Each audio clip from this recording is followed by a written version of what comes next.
بسم الله الرحمن الرحيم. الحمد لله رب العالمين، والصلاة والسلام على أشرف الأنبياء والمرسلين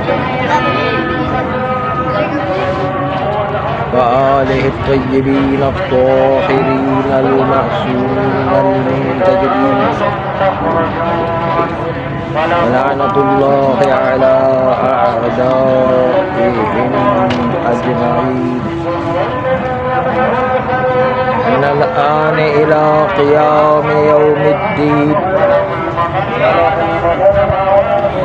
بسم الله الرحمن الرحيم. إنا أنزلناه في ليلة القدر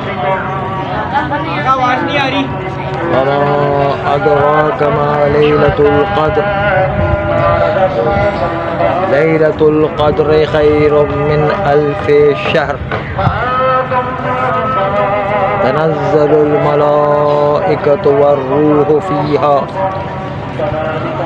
بإذن ربهم من كل أمر. سلام هي حتى مطلع الفجر. عزیزان محترم،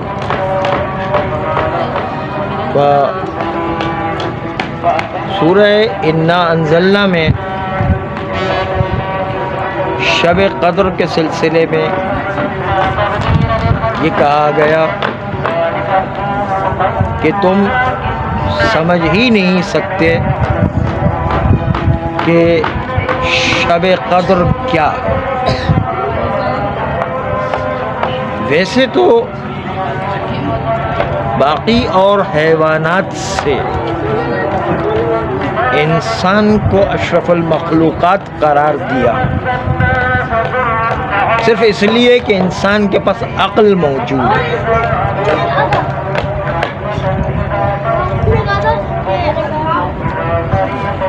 انسان کے پاس عقل موجود ہے. انسان جو اشرف المخلوقات ہے اور عقل رکھتا ہے، اس کے باوجود قرآن نے چیلنج کیا انسانی عقلوں کو. تم شب قدر کو سمجھ ہی نہیں سکتے. وما ادراک ما لیلۃ القدر. تمہیں کیا پتا کہ لیلۃ القدر کیا ہوتا ہے؟ لیلۃ القدر خیر من 1000 شہر. بس اتنا سمجھو کہ لیلۃ القدر 1000 مہینوں سے افضل ہے. 1000 مہینوں سے افضل ہے. تمہاری عقل ویسے اس کی حقیقت تک تو پہنچ ہی نہیں سکتی. صرف خلاصہ یہ سمجھو کہ لیلۃ القدر وہ ہے جو 1000 مہینوں سے بہتر ہے. تو دوسری طرف قرآن نے ایک اور جگہ پر لیلۃ القدر کے سلسلے میں کہا انا انزلناہ فی لیلۃ مبارکہ. ہم نے اس قرآن کو مبارک رات میں نازل کیا ہے. یفرغ فیہا کل امر حکیم. جس رات میں ہر ایک کے اعمال کو سارٹ آؤٹ کیا جاتا ہے، الگ الگ کیا جاتا ہے کہ کون کیسی زندگی آئندہ سال گزارے گا. ہر ایک کے عمل کو الگ الگ جو ہے سارٹ آؤٹ کیا جاتا ہے، الگ الگ کہ کس کی کیسی زندگی گزرے گی. اس کو پیسہ ملے گا یا نہیں، اس کو گاڑی ملے گی یا نہیں، اس کو بنگلہ ملے گا یا نہیں ملے گا، اس کو بیوی ملے گی یا نہیں، اس کو جو ہے قرآن کی آیات کی معرفت ملے گی یا نہیں، اس کو جو ہے علم دین ملے گا یا نہیں ملے گا. خلاصہ یہ اس کو کوئی پریشانی آئے گی یا نہیں آئے گی، بیماری آئے گی یا نہیں، کچھ جو ہے حادثات ہوں گے یا نہیں ہوں گے.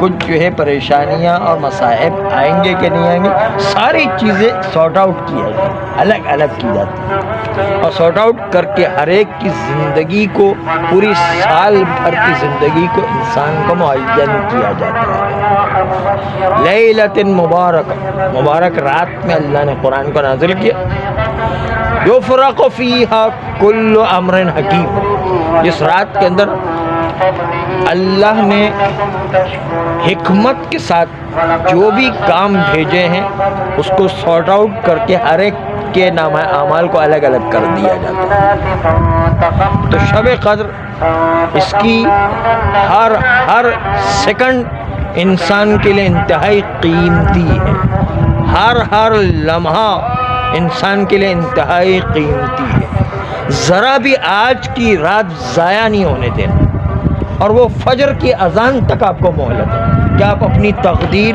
کیسی لکھوانا چاہتے ہیں، اچھی لکھوانا چاہتے ہیں تو بھی رات تک مہلت ہے، صبح کی اذان تک مہلت ہے، اور اگر بری لکھوانا چاہتے ہیں تو آپ سو جائیے آرام سے، تو پھر جو ہے آپ کو اسی حساب سے تقدیر لکھی جائے گی۔ ذرا سی سستی کرو گے تو سال بھر پریشانیاں دیکھنا پڑے، اور ذرا آج کے دن صرف زحمت کر لیں، آج کی رات صرف زحمت کر لیں تو پورے سال آرام سے زندگی گزاریں۔ اس لیے آج کی رات بہت اہم ہے، اور اعمال ویسے تو بہت سارے بتائے گئے، 2 غسل بتائے گئے کہ مغرب عشاء کے بعد ایک غسل کرنا، ایک غسل فجر کی اذان سے پہلے کرنا۔ پہلے کوئی یہ کہا کرتے تھے کہ دوسرا غسل جو ہے رجاء مطلوبیت کی نیت سے، لیکن اب جو ہے آخری میں انہوں نے فتویٰ دیا کہ نہیں، دوسرا غسل بھی میرے نزدیک ثابت ہو گیا، اس لیے دونوں غسل جو ہے قربت کی نیت سے انجام دے سکتے ہیں۔ پہلا غسل عشاء کے بعد بھی قربت کی نیت سے، اور فجر کی اذان سے پہلے بھی جو غسل انجام دیں گے وہ بھی قربت کی نیت سے اب ثابت ہو چکا ہے۔ تو غسل انجام دینا ہے، صدقہ دینا ہے، نماز شب پڑھنا ہے، اور جتنا ہو سکے کسی بھی مومن کی جتنی ضروریات ہے اس کو پورا کرنا، ہر ایک کے کام آنا ہے، اور ساتھ ساتھ خصوصاً رشتہ داروں کے حقوق کو ادا کرنے کے ساتھ ساتھ ان کی جتنی بھی کوتاہیاں ہیں معاف کرنا ہے، جتنی ہو سکے معافی کریں۔ معافی معافی کا مطلب یہ نہیں کسی گلے لگ جائے اور کیا کہ بھائی چلو آپ نے جتنے بھی قرضے مجھے دیے سارے قرضے بھی معاف ہو گئے، یہ قرضے معاف کرنے کی بات نہیں، جو ہے انسان کو دل کو تکلیف پہنچائی ہے کہ حقوق کھا لیے تو وہ جو ہے اس کے اندر جو ہے معافی ہوتی ہے، قرضے ایسی معاف نہیں ہو جایا کرتے، خالی گلے لگ کر جو ہے قرضے معاف کروا لیں یہ نہیں چلتا ہے، وہ تو ادا کرنا پڑے گا۔ اس طرح جو ہے گلے لگ کر جو ہے ساری قضا نمازیں معاف ہو جائے، سارے جو ہے روزے معاف ہو جائے، سارے کفارے معاف ہو جائے، سارے فدیے معاف ہو جائے، اس طرح نہیں ہوتا۔ وہ خالی جو انسانوں کو جو تھوڑا ناراض کیے اس کی ناراضگی کو دور کرنے کے لیے انسان آج کی شب جو ہے کوشش کرے کہ جتنا ہو سکے لوگوں کے حقوق کو ادا کرے اور لوگوں کے دل کو راضی کرے۔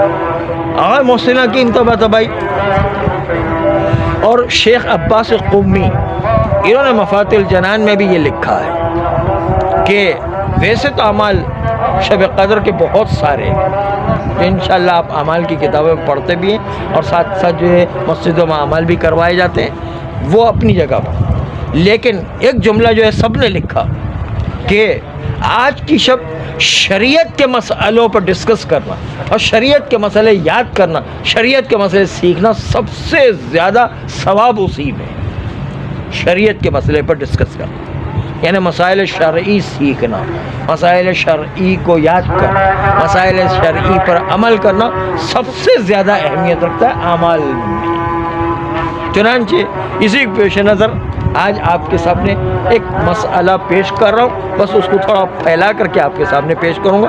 ایک درود بھیج دے محمد و آل محمد۔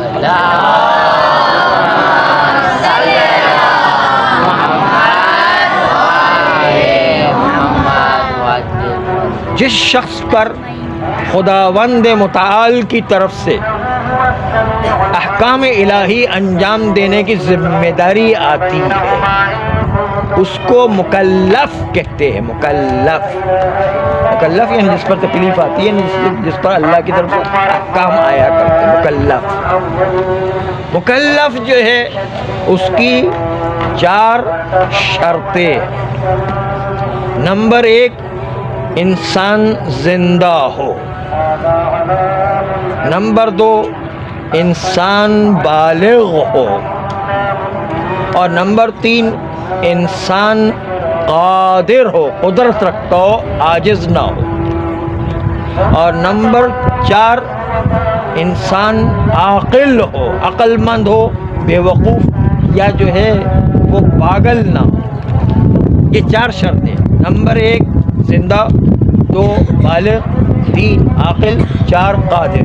یہ 4 شرطیں جو ہے جب انسان میں پیدا ہو جاتی تو انسان پر ذمہ داری آ جاتی ہے کہ اب خداوند متعال کی ذمہ داریوں کو نبھائے. یعنی روزے نماز انجام دینا، عبادات کو انجام دینا اور حرام سے بچنا اس پر واجب ہو جایا کرتا ہے 4 شرائط کے تحت.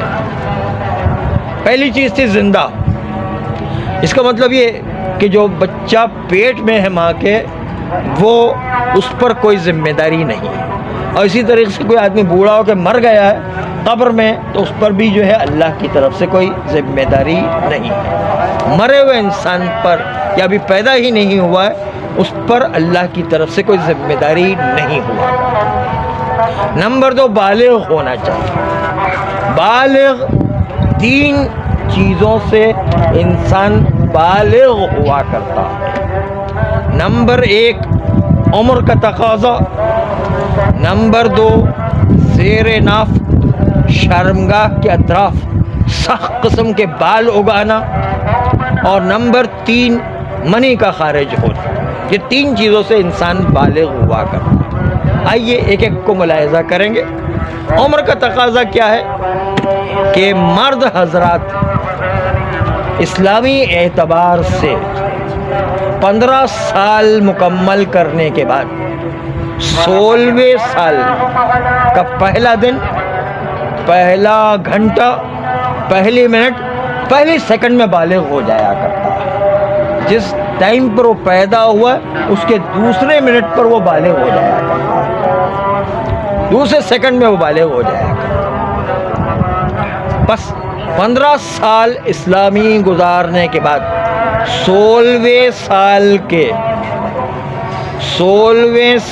کے پہلا دن، پہلا گھنٹہ، پہلا منٹ، پہلے سیکنڈ میں انسان بالغ ہو جایا کرتا ہے. جبکہ عورت 9 سال اسلامی گزارنے کے بعد 10ویں سال میں پہلا دن، پہلا گھنٹہ، پہلا منٹ، پہلے سیکنڈ میں عورت بالغ ہو جایا کرتی ہے 10ویں سال کے پہلے دن. یہ جو ہے اسلامی اعتبار سے عرض کر رہے ہیں. اما چونکہ انگریزی اعتبار سے چونکہ ہر سال 12 یا 13 دن کا فرق پڑ جاتا ہے. 13 دن اس وقت کہ جب لیپ ایئر آیا کرتا. لیپ ایئر جو 4 سال میں ایک مرتبہ آتا ہے، 365 کے بعد 366 دن ہوا کرتے ہیں، اس لحاظ سے 13 دن ہو جاتے ہیں. ورنہ 12 دن کا فرق ہوا کرتا ہے اسلامی اعتبار سے اور انگریزی اعتبار سے. انگریزی اعتبار سے 12 دن زیادہ ہوا کرتے ہیں یا 13 دن زیادہ ہوا کرتے ہیں. اسلامی اعتبار سے 13 دن یا 12 دن کم ہوا کرتے ہیں. چنانچہ اس اعتبار سے لڑکا تقریباً 14 سال 7 مہینے اور کچھ دن میں بالغ ہو جایا کرتا ہے. 15 سال انگریزی حساب سے مکمل نہیں ہوتے. 15 سال سے پہلے انگریزی حساب سے لڑکا بالغ ہو جایا کرتا ہے. اور اسی طریقے سے لڑکی بھی 9 سال انگریزی حساب سے نہیں ہے بلکہ انگریزی حساب سے 8 مہینے اور 8 سال اور 9 مہینے میں تقریباً بالغ ہو جاتا ہے. اس لیے کہ انگریزی حساب میں 12 یا 13 دن کا سال میں فرق پڑ جاتا ہے. اس لیے اگر انگریزی حساب سے دیکھیں تو لڑکے کو 14 سال 7 مہینے میں عبادات شروع کر دینا چاہیے.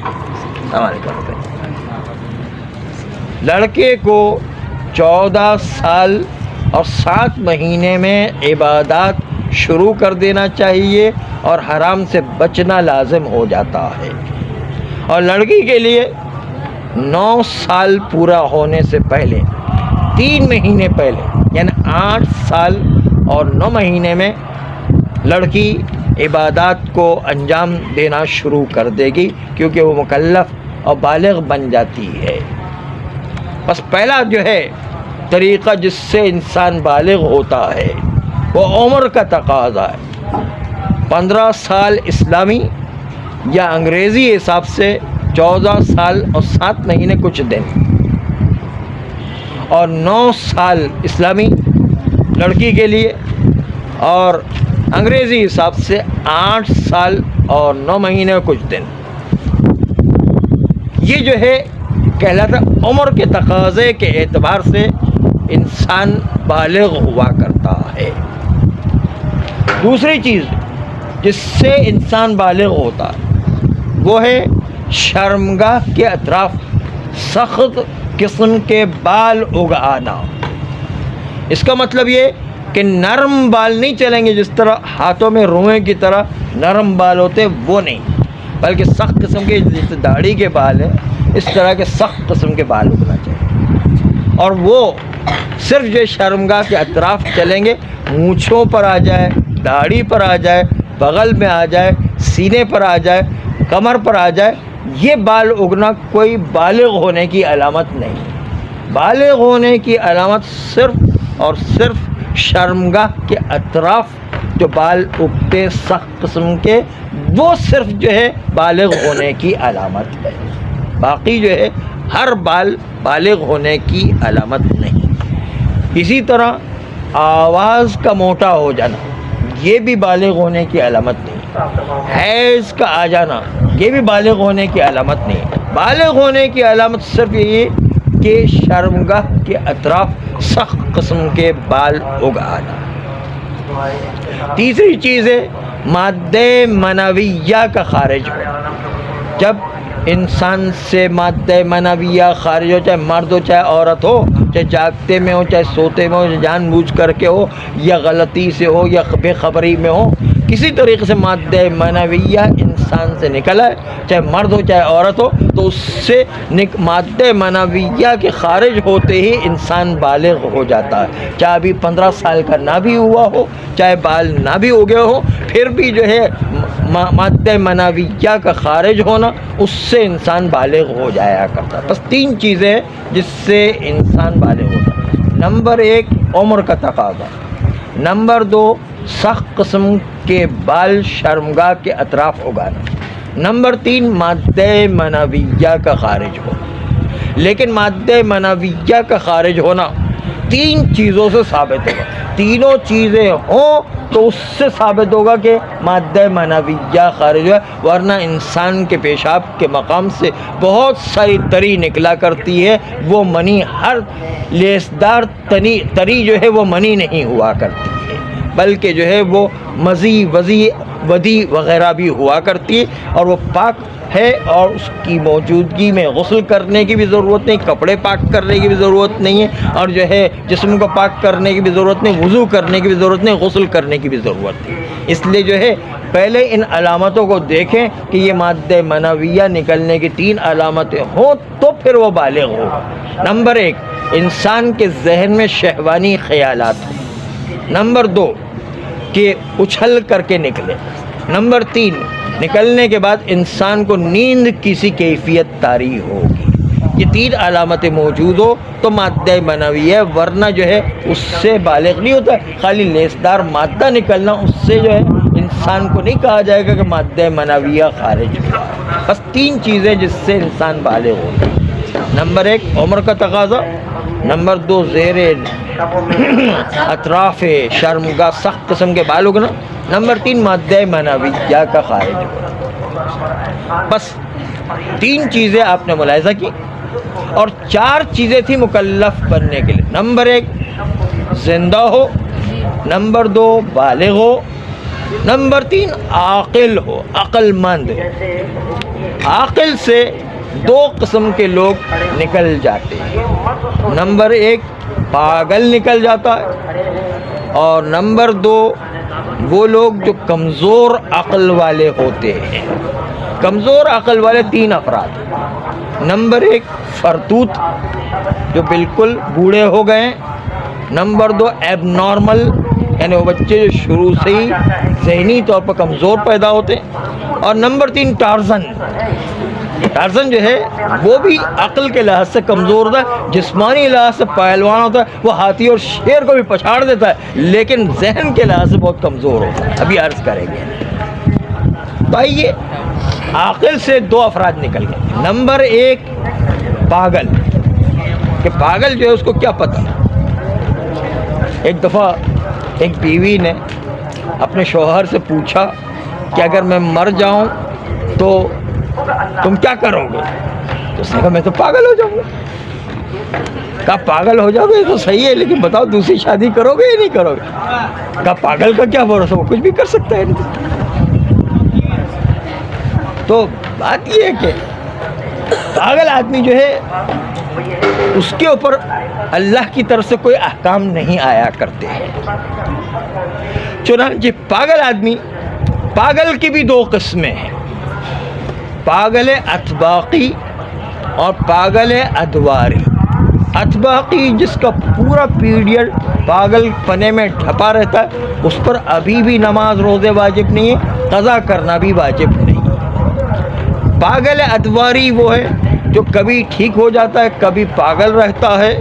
یہ جو ہے وہ فرض کرے 6 مہینے پاگل رہتا ہے, 6 مہینے جو ہے ٹھیک ہو جاتا ہے. تو 6 مہینے جو ٹھیک ہے اس وقت تو روزہ نماز اس پر واجب ہوں گے, اور اس زمانے میں انجام نہ دے تو قضا کرنا واجب ہے. لیکن جو ہے جب جو ہے پاگل پنے میں انسان سے روزے نماز چھوٹ جائے تو اس وقت نہ قضا کرنا واجب ہے نہ ابھی انجام دینا واجب ہے. یہ تو ہو گئے پاگل. دوسرا کمزور عقل, جیسے انسان اتنا بوڑھا ہو گیا ہے کہ اس کی عقل بالکل کام نہیں کر رہی ہے. تو کمزور عقل میں یہی فرتوت آتا ہے کہ جس کی عقل بالکل کام نہیں کر رہی, اس پر بھی ذمہ داری ختم. اس کو یاد ہی نہیں رہتا کہ الحمد جو ہے پڑھا بھی نہیں پڑھا, الحمدللہ رب العالمین کا تو یاد نہیں رہتا کہ بسم اللہ پڑھا کہ نہیں پڑھا. اس کا ذہن ہی کام نہیں کرتا, اس کے پاس بالکل عقل ختم ہو چکی ہوتی بوڑھاپے کی وجہ سے. جوانی میں صحیح تھا لیکن بوڑھاپے کی وجہ سے اس کی عقل بالکل ختم ہو چکی ہے. نمبر 2 ایب نارمل, جس کے پاس ویسے تو جسمانی لحاظ صحیح ہے لیکن ذہن اتنا کمزور ہے کہ وہ کوئی چیز ایڈاپٹ نہیں کر پاتا, کوئی چیز جو ہے سمجھ نہیں پاتا, کسی چیز کو اس کو سمجھا اس کی سمجھ میں نہیں آتا. تو وہ کمزور عقل والے بچے بھی, اس پر بھی کوئی ذمہ داری نہیں ہوا کرتا. ہاں البتہ جو احکام سمجھنے, مثلا روزے نماز سمجھے تو روزے نماز اس پر واجب ہو گئے, لیکن حج اس کی سمجھ میں نہیں آ رہا تو حج جو واجب نہیں رہے. اس طرح ٹارزن کہ جو جنگلوں میں رہا ہے اس کو جو ہے شہر میں آنے کے بعد کافی ٹریننگ کی ضرورت ہوا کہ جب تک ٹرین نہیں ہوا اس کو روزے نماز سمجھائے. ٹارزن کی سمجھ میں روزے نماز نہیں آئیں گے کیونکہ اس کی عقل جو ہے جانوروں کی طرح ہو گئی ہے, اس لیے جو اس کی سمجھ میں نہیں آئیں گے, اس لیے اس پر بھی ذمہ داری نہیں آتی جب تک کہ اس کا شہری ذہن نہ بن جائے. تو 2 افراد ہیں کہ جن کے اوپر ذمہ داری نہیں آتی, ایک تو پاگل ہے, دوسرا کمزور عقل والا. بس عاقل سے 2 قسم کے افراد نکل ہے, عقل مند ہو یعنی پاگل نہ ہو اور کمزور عقل والا نہ ہو, تب جا کر انسان پر ذمہ داری بنتی ہے. بس 3 چیزیں ہو گئی, نمبر 1 زندہ, نمبر 2 بالغ اور نمبر 3 عاقل. اور آخری چیز ہے قادر, کہ انسان قدرت رکھتا ہو کسی کام کے انجام دینے کی. قدرت رکھنے سے 2 چیزیں خارج ہیں, یعنی یا تو انسان اس کام کو انجام دینے جائے تو جان ہی چلے جانے کا خطرہ ہے, یا عسر و حرج پیش آئے گا. آئیے دونوں کی مثال ملاحظہ کریں. مثلا کچھ لوگ آپ نے دیکھا ہوگا کہ اس پر اگر وہ گلگت و بلتستان میں کراچی کا بندہ جائے اور اس پر غسل جنابت صبح صبح واجب ہو جائے تو وہاں پر سردی کے موسم میں نہر کے اندر برف کو توڑ کر کے اندر جانا پڑتا ہے اور غسل کر کے آنا پڑتا ہے. تو اگر کراچی کا بندہ اندر جائے گا تو واپس آئے گا کہ نہیں آئے گا؟ جب نہیں آئے گا تو کیا تو جان کا خطرہ ہے، اس لیے وہ غسل کرنے کے بجائے تیمم کر کے نماز پڑھے. اسی طریقے سے اگر بالفرض خدا نہ خواستہ واپس آ جائے، اگر آ جائے تو پھر بھی کان پکڑے گا، میری توبہ، میرے باپ کی توبہ، آئندہ میں نہیں جاؤں گا. یہ جو ہے اتنا سخت ہو جائے، اتنی شدت کی تکلیف ہے جو قابل برداشت نہیں عرف کے اندر. اگر شدت کی تکلیف جو قابل برداشت نہیں عرف کے نزدیک، یا اعضاء و جوارح خراب ہو جانے کا خطرہ ہے، یا بیماری طول کھینچ جانے کا خطرہ ہے، یا کوئی بڑی بیماری لگ جانے کا خطرہ ہے، تو اس وقت کہلاتا ہے عسر و حرج پیش آ رہا ہے. اس لیے عسر و حرج کی وجہ سے بھی انسان پر ذمہ داری ختم ہو جاتی ہے. یا تو جان جانے کا خطرہ ہو، یا عسر و حرج پیش آتا ہو، یا قاعدہ تزاحم جاری ہو. قاعدہ تزاحم یہ کہ دو آدمی دریا میں ڈوب رہے ہیں، دونوں جو ہے مومن ہیں، دونوں کا بچانا واجب ہے اس لیے کہ دونوں مومن ہیں، لیکن ہمارے پاس فرصت ایک آدمی کو بچانے کی، ایک کو بچانے جاتا ہے تو دوسرا ڈوب جاتا ہے، دوسرے کو بچانے جاتا ہے تو پہلا ڈوب جاتا ہے. تو ہمارے پاس ایک آدمی کی قدرت ہے، دوسرے آدمی کو بچانے کی قدرت نہیں ہے، اس لیے کہ اس کی فرصت ہی ختم ہو جاتی ہے. وہ کہلائے گا عاجز، یعنی دوسرے کو بچانا عاجز ہے. اس لیے کہ ایک کو بچانا جاتا ہے تو دوسرا ڈوب جاتا ہے، دوسرے کو بچانا جاتا ہے پہلا والا ڈوب جاتا ہے. تو دونوں کو بچانے کی ہمارے پاس طاقت نہیں ہے. جب طاقت نہیں ہے تو ایک کی نسبت انسان قادر کہلائے گا، دوسرے کی نسبت عاجز کہلائے گا. بس تین چیزیں ہو گئیں کہ قادر کے مقابل میں تین چیزیں. نمبر ایک کہ انسان کی جان کا جانے کا خطرہ ہو. نمبر دو عسر و حرج پیش آنے کا خطرہ ہو. نمبر تین یہ کہ قاعدہ تزاحم جاری ہو رہا ہے. تو ان تین صورتوں میں انسان قادر نہیں رہتا، قدرت انسان کے ہاتھ سے نکل جاتی، اس لیے اس پر کوئی ذمہ داری نہیں رہتی. بس کل چار چیزیں ہیں جس سے انسان پر اللہ کی طرف سے ذمہ داری آتی ہے روز نماز انجام دینے کی. کب؟ نمبر ایک زندہ ہو، نمبر دو بالغ ہو، نمبر تین عاقل ہو، عقل مند ہو، یعنی جو ہے پاگل اور کمزور عقل والا نہ ہو، نمبر چار قادر ہو، یعنی انسان کی جان نہ چلی جائے، انسان پر عسر و حرج لازم نہ ہے، انسان پر قاعدہ تزاحم جاری نہ ہو. یہ چار شرائط پوری ہو تو انسان مکلف کہلاتا ہے. اور مکلف کا مطلب یہ کہ اللہ کی طرف سے آنے والی ذمہ داریاں اب انسان قبول کرنے کی صلاحیت رکھتا ہے، اور اب جو ہے انسان پر روزے نماز اور باقی عبادات واجب ہونے کے ساتھ ساتھ انسان کو ہر حرام کام سے بچنا ہے.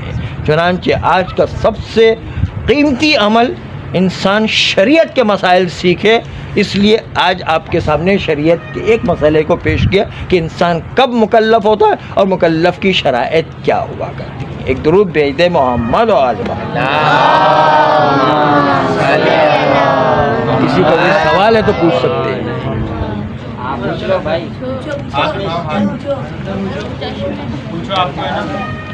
کوئی سوال نہیں ہے. وہ بچہ اٹھا